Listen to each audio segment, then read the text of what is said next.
రాష్ట్ర విభజనకు వర్గీకరణే కారణమని కేంద్ర మాజీ మంత్రి సీనియర్ కాంగ్రెస్ నాయకుడు చింతమోహన్ పేర్కొన్నారు.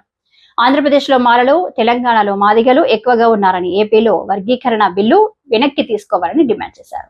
ది రాజమండ్రి ప్రెస్ క్లబ్లో జరిగిన మీడియా సమావేశంలో ఆయన మాట్లాడుతూ 2019-2024లో ఓట్ల చోరీ, ఈవీఎంల ట్యాంపరింగ్ చేసి ఎన్డీఏ అధికారంలోకి వచ్చిందని ఆరోపించారు.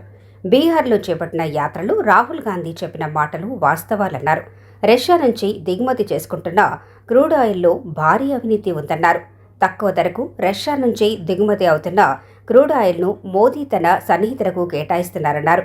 దీనిపై విచారణ జరపాలని డిమాండ్ చేశారు. 14.50 లక్షల కోట్ల రూపాయలు రుణమాఫీలో 1,00,000 కోట్లు అవినీతి జరిగిందని ఢిల్లీలో అందరూ అనుకుంటున్నారని కేంద్ర ఆర్థిక మంత్రి నిర్మలా సీతారామన్ బ్యాంకు రుణాల మాఫీపై దేశ ప్రజలకు జవాబు చెప్పాలని డిమాండ్ చేశారు. ప్రతిరోజు ఏదో కొత్త సంగతి చెప్తానే ఉన్నాడు. విశాఖపట్నాన్ని డెవలప్ చేస్తానంటాడు, రాజమండ్రిని డెవలప్ చేస్తానంటాడు, మరి కర్నూలుని డెవలప్ చేస్తానంటాడు.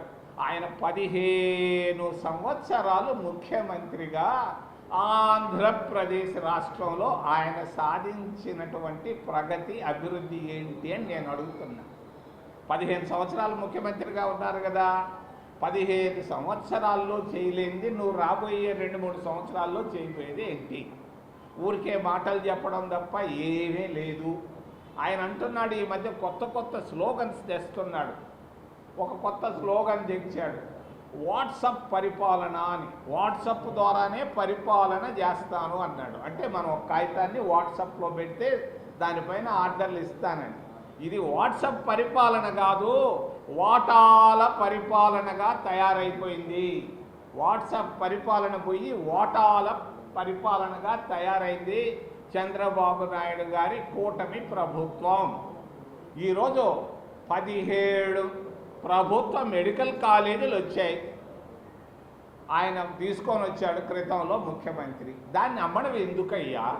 దాన్ని నిలబెట్టుకోవచ్చు కదా, దాదాపుగా పూర్తి అయినాయి చాలా. దాన్ని నేను ప్రైవేటైజ్ చేస్తాను అంటాడు. ఈ ప్రైవేటైజ్ చేయడం ఎట్టంటే మీకు అర్థమయ్యేటట్టుగా ఒక్క మాటలో చెప్పదలుచుకున్నాను. జైలు పక్కనే ఒక హోటల్ కట్టారు, సరోవర్ హోటల్, మంజీరా సరోవర్ అని పెట్టారు. ఆ భూములు ఎవరి? జైలు భూములను తీసి ఒక ప్రైవేట్ లిమిటెడ్ కంపెనీకి ఇచ్చాడు చంద్రబాబు నాయుడు గారు.